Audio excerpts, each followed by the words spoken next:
good morning sa lahat! Ako nga pala si Cherry Boloso. Good morning, my friend, Did you Ray? Good morning, friend Sharing. Good morning sa ating lahat and welcome sa Cherry's Corner! Ayan. So, ang bilis ng panahon, friend Cherry. Bilis talaga, friend. Kalay mo nga naman, Pebrero na. Love month. Parang kailan lang, di ba? Pero, siguro naman maraming mga single dyan, nag-abang-abang na dahil ang month ng Pebrero ay para sa love month ng buwan ng mga puso. Ayan. At I think na maraming in love at mai-in love na naman. Yes, sama ka doon mga friendship lalo na sa mga single at sa mga single mom na tulad ko. Pero ako, mga friendship, zero pa rin si Princess Cherry nyo. Zero pa rin. Yes, 9 years ng zero. Friend. 9 years. Yes. How about you, friend? 12 years. Wow! Imagine mo yan. Tayo ay magtitips lang sa kanila dahil tayo 12 years na no sex. Love. Sabay ganun. Talagang ako 9 years. Ayan. 9 years no? No. Yun. Alam mo na yung mga friendship. Hindi ko nababanggitin. Zero nga di ba? Ayan. Basta ako binanggit ko, 12. Ayan. Okay lang sa'yo, friend. Oo. Kasi malakas ang loob mo. Ako hindi. Sabay ganun. 12 years no sex. 9 years, zero. Okay? Alam niyo na kung ano yun. Hindi ko na mabanggitin. Yun na yun. Yun na yun, mga friendship. Mga friendship, tulad ng masabi namin ni Friend Digerin, ay kay buwan ng love month ngayon. Kaya, ang masabi namin sa inyo, hinay-hinay, dahan-dahan sa pagpili ng love. Na mamahalin. Yes, ng love na mamahalin. Kasi alam niyo kung bakit, mga friendship, mahirap makatagpo ng gaya ng sinabi dati ng ating episode na single mom ni Sis Bell, di ba? Mahirap hanapin ang honest at higit sa lahat ay kaya kang gampanan sa lahat ng oras pag nagsama na kayo. Yung buhayin. Yan. Mahalaga ang pangalawa lang yung love. Dapat pangalang love sa dapat maunang kaya kang buhayin. Oo, kailangan pangalawa talaga lang yung love. Kaya mga friendship, dahan-dahan lang sa pagpili ng mamahalin. Ayan. Kaya lang kasi, bakit nga ba gano'n, napapansin natin na parang mas babae ang nagbubuhay sa panahon ngayon, friend, Kasi, at saka parang mas active ang babae sa relasyon. Tama ka doon, friend. Parang yung ibang babae kasi hindi nila kayang mabuhay ng walang lalaki, friend. Diba?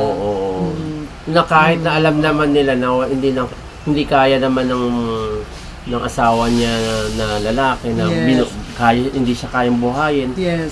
Nagsasama pa rin sila. Yun nga, friend. Dapat o dahil sa pagmamahal. Siguro, friend, kasi, di ba, may kasabihan nga, hamakin ang lahat, masunod ka lamang. Di ba? Yung love, di ba? Kaya talagang, yung pag-ibig na yan. Pag-ibig talaga.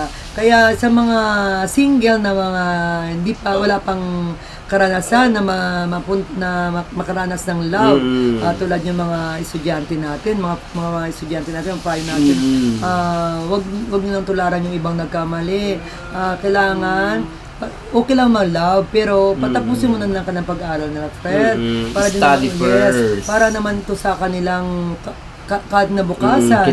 At higit sa lahat, yun na lang ang kanilang regalo sa kanilang mga magulang dahil walang hinangad ang magulang na makatapos ang anak, friend. Correct. Kasi ang inisip ng magulang, mawala man sila, ay maiwan nilang maganda ang kinabukasan ng kanilang anak dahil kahit saan silang pumunta, dala nila ang kanilang diploma, anong trabaho matanggap sila dahil tapos sila sa kanilang pag-aaral. Correct.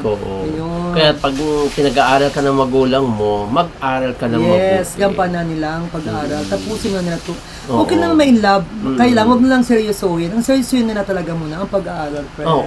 Yun. At talaga pag-aaral ang intindihin mo, kaibigan, sa mga estudyante na nanonood po ngayon. Tapusin muna. Yes, kasi ang love, andyan lang yan. Pag-ibig nandiyan lang yan. Yes, andyan lang yan. Pero yung yung pag-aaral, kailangan hanggat bata pa tayo, sikapin natin makapagtapos ng pag-aaral. Dahil pag matanda na tayo, mahirap na ang mag-aaral. Oo. Lalo At na, syempre, pag nagkaroon ka ng sariling pamilya, may yes, anak ka, paano ka lalo na pag makakapag-aral? hindi natapos ang pag-aaral, biglang nabuntis. O ano nangyayari sa kinabukasan. May mga ganun sitwasyon na nangyayari, di ba? Meron talaga ako lahat ng marami talaga akong na yung love. Ang buhay nila ngayon talagang may isang kaig, isang tuka. May pagkakataon na nabuntis, ayaw na umakyat sa stage. Yes, O, di na, paano yun? Hindi yes. tapos siya. Mayroon naman, friend, na nabuntis, hindi na talaga nakapag-aral. Dahil siyempre, ayaw niya nang makita din. Hindi sa ayaw. Nagsunod-sunod ang anak, friend. Hindi na isa lang naging anak, naging tuloy-tuloy na. Hindi kasi yung focus sa pag-aaral, focus sa pababunis. Yes. Focus sa pagpaparami, friend. Inuna muna yung gusto.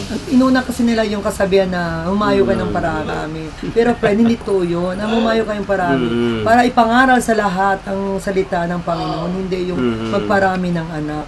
No. Ayun kasi ang iba kasi ang pagkaintindihan, humayo ka yung parami ng anak. Yung pagkaintindihan ng iba, friend Pero yung mga iba, ang sinasabi ng Panginoon nating Hesus, humayo kayo at magparami hanapin nila yung ipangaral sa karaniwan ang salita ng Panginoon.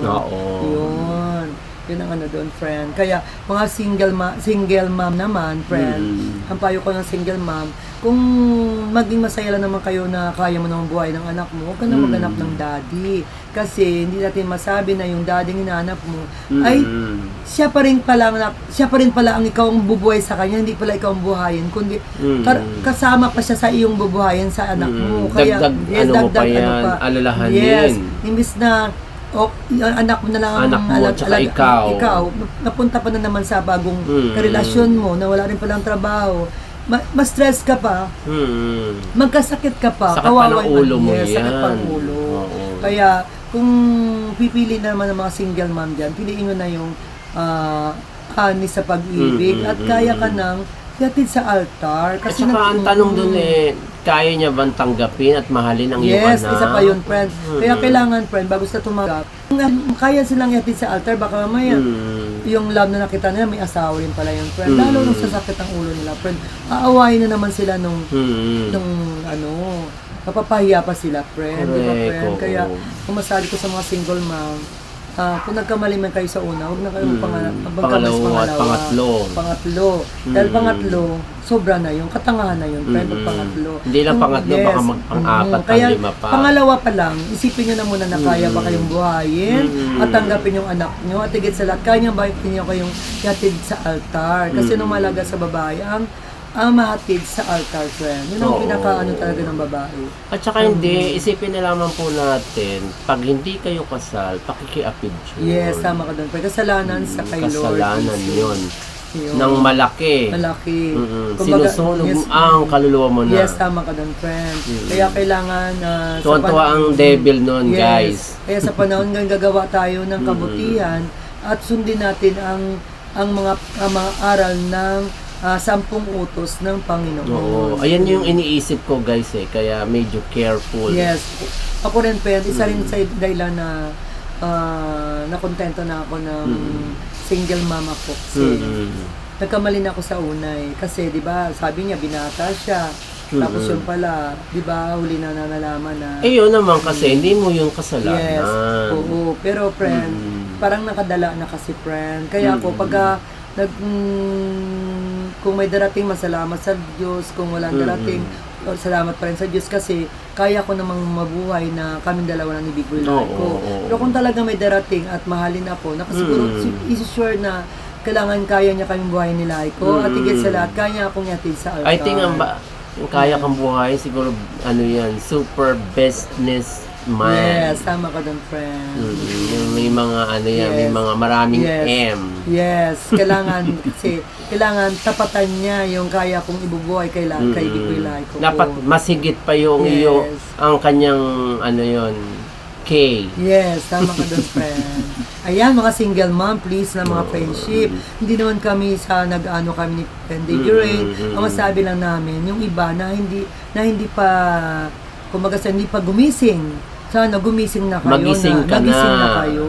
Na alang-alang sa anak nyo.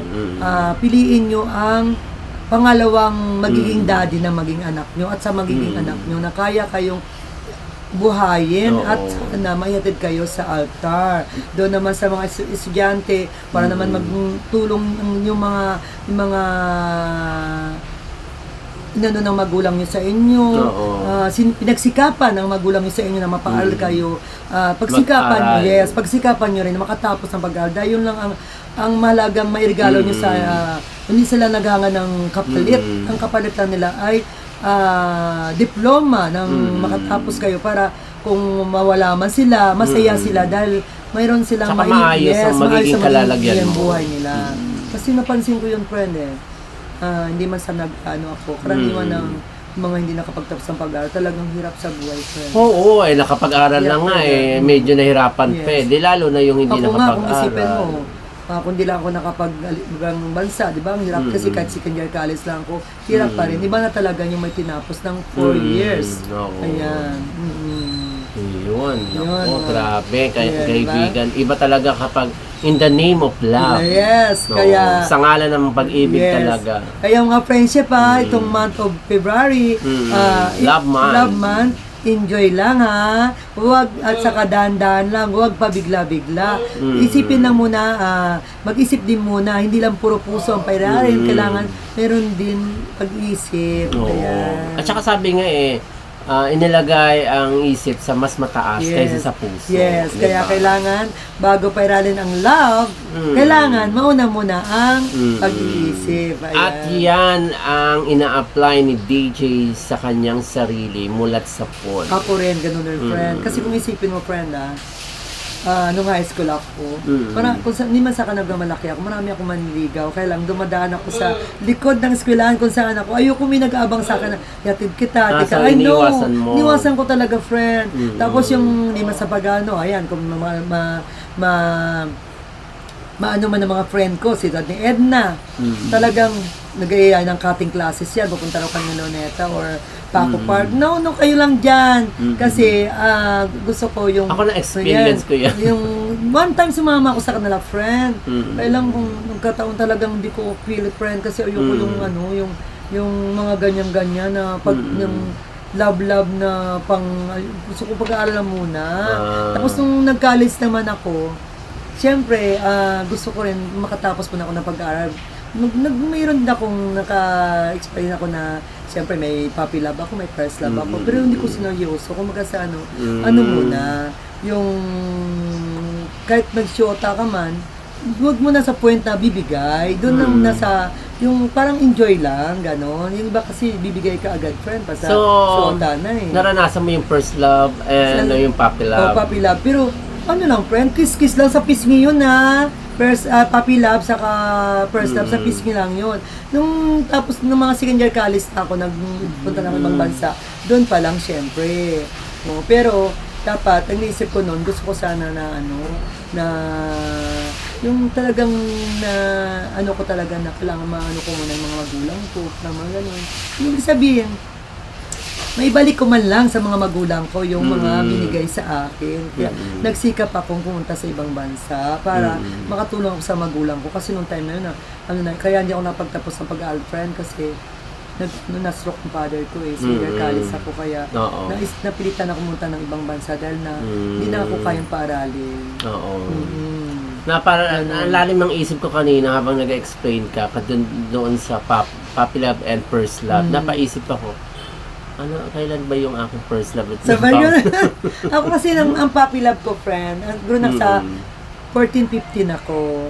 14-15. Kapit-bahay lang namin yan, friend. Dito lang yan sa likod bahay namin. Sabay ganun, baka maano niya. Ito yung malawak na lupain dito sa likod namin. Yung ngayon Makati Homes. Yan lang ang aking puppy love. Yun yung puppy love mo. Sino naman, nasa naman yung first love? Yung first love naman, yun naman yung seaman, friend. Seaman. Yes, kaya lang pinagtagpo, pero hindi tinadhana.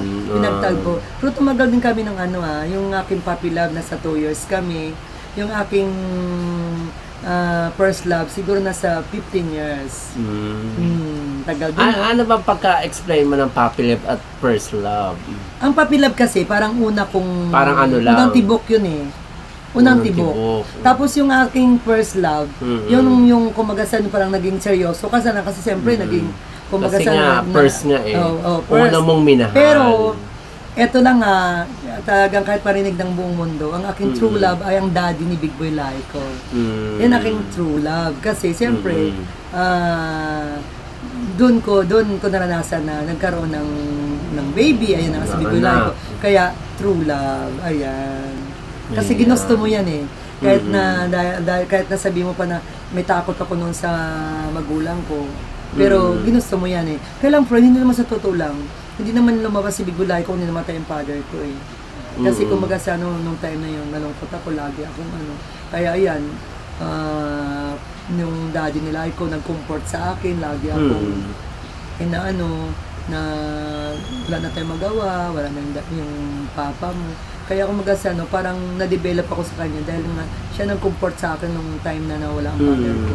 Nung stage ba na nasa edad ka ng mga 20 plus na, may target ka ba na edad na doon ka na mag-aasawa? Yun nga, friend. Yung target kong mag-aasawa talaga ay 24.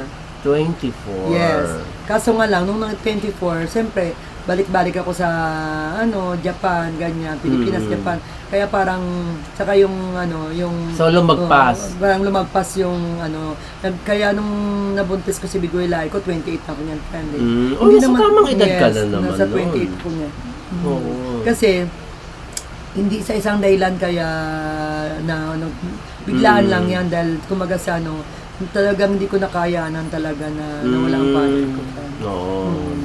Kumbaga sa talagang walang lungkot numira sa akin. Kaya yung siguro na-develop ako sa daddy nila ko dahil siya talaga nag-comfort para lang. Kasi walang gabi na hindi ako iyak, friend. Kasi nasa trabaho ako. Kahit na sa stage ako, friend, umiiyak ako, hindi ko lang pinapakita sa tao. Nag-perform ako sa stage pero umiiyak ako in my heart, umiiyak ako pero pinipigil ko yung luha ko. Kumbaga deep inside. Yes, deep inside. Pero pinipigil ko yung luha ko talaga, friend. Yeah. So talaga, ikaw guys, ano masasabi mo ba pag in the name of love sa ngalan nga ng pag-ibig? Ikaw ba'y matalino na nagmamahal? Or ikaw yung nagmamahal na, anong tawag doon? Bahala na. Bahala na. Yan, or yung iba nagmamahal na parang sunod-sunuran na lamang. Yun.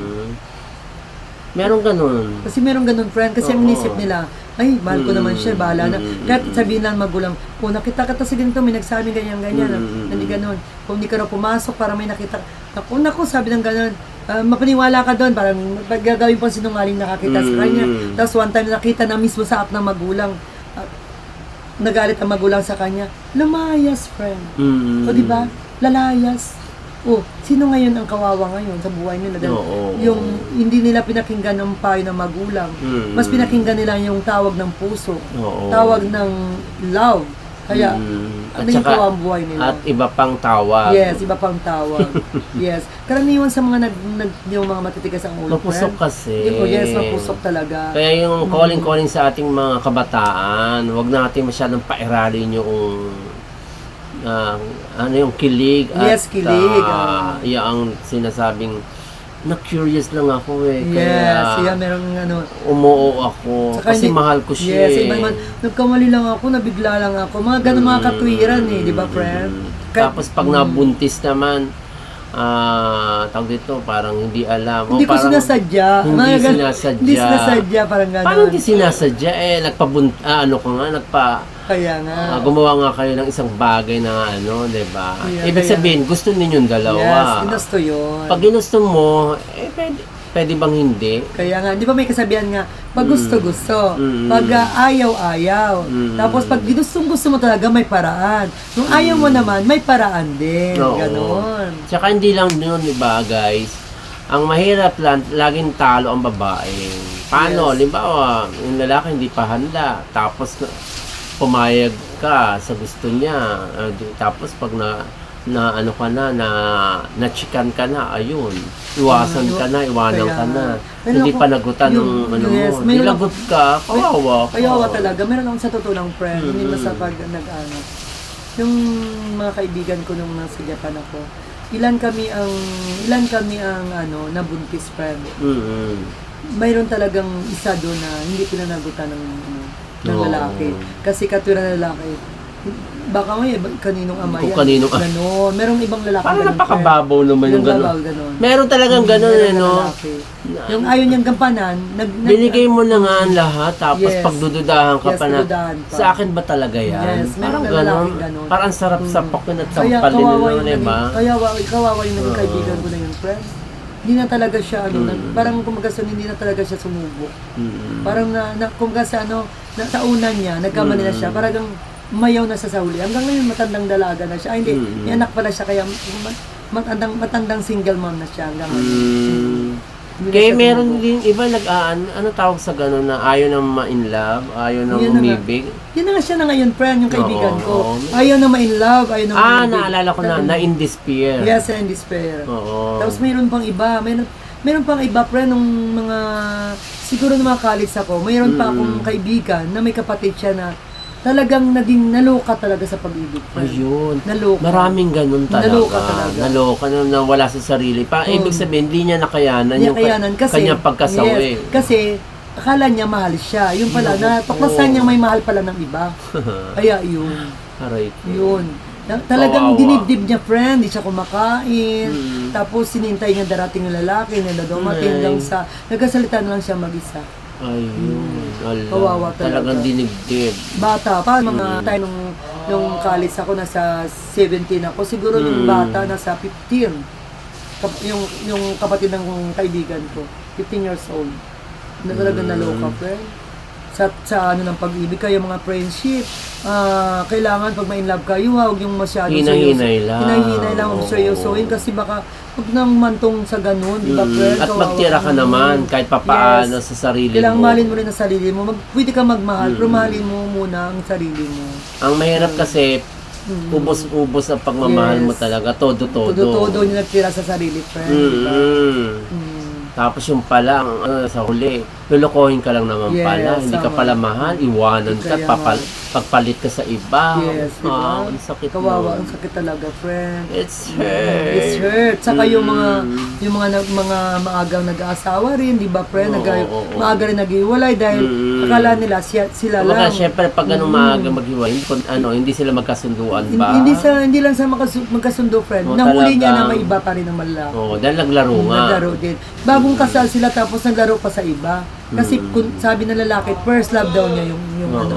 Oo. Kahit first love mo yun, kung talagang dahil nag-settle down ka na, dahil siya na nga ang love mo eh. Huwag nang umanap pa ng iba. Correct. Diba, Oo. friend? Kaya lang kasi marami talagang tao na naglalaro at mapaglaro talaga Yes. sa ngalan ng Pag-ibig. Ayan. Nakakonik ako dun sa word na yun. Ayan. Ayan, mga friendship, sana matututuhan kayo sa amin ni Friend Jermaine. Oo. Friend, ang bilis ng oras, di ba, Super. friend? Super bilis ng oras. Oo. Kaya mga friendship, ano ba mga story nyo? Ibahagi nyo naman sa amin ni amin. Friend Jermaine. Oo. Please, Please comment down below. down below lang mga friendship. Yes. Ayan. So, Para naman makasali kayo sa aming pa-premyo. Di ba? Yes. Kasi mayroon kayong pa-premyo, the more na maraming nag-comment, Share. nag-share, nag-comment, at nag-like ng heart, at mayroon kang friend na tinag mo, at nag-follow sa yun na ang mananalo, mga friendship. yes. So, Ayan. excited na kami na mag-share kayo at i-share nyo po itong ating episode today. Yes. Para naman po mas marami po ang makapanood pa at mas maraming ang maraming magkaroon ng inspirasyon sa aming ibinahagi ni Friend Jermaine. Yes. At masasabi nyo ba tama ba kami ni Friend Jermaine? Ayan, mga friendship. At kung bigyan nyo kami ng payo, kung meron pa ba kami nakalimutan, nakaligtaan. naman. Yes. Okay, mga friendship. Salamat nga pala sa mga sa inyong lahat, sa inyong pagtutok lang sa amin dito sa aming Cherry's Corner. Ako nga pala si Cherry Boloso. Thank you, mga friendship. Thank you, my friend Jermaine. Maraming salamat, friend Cherry. Maraming salamat. Hanggang sa muli, mga friendship. Bye. And God bless all. Bye. Thank you. Bye. Thank you. Bye.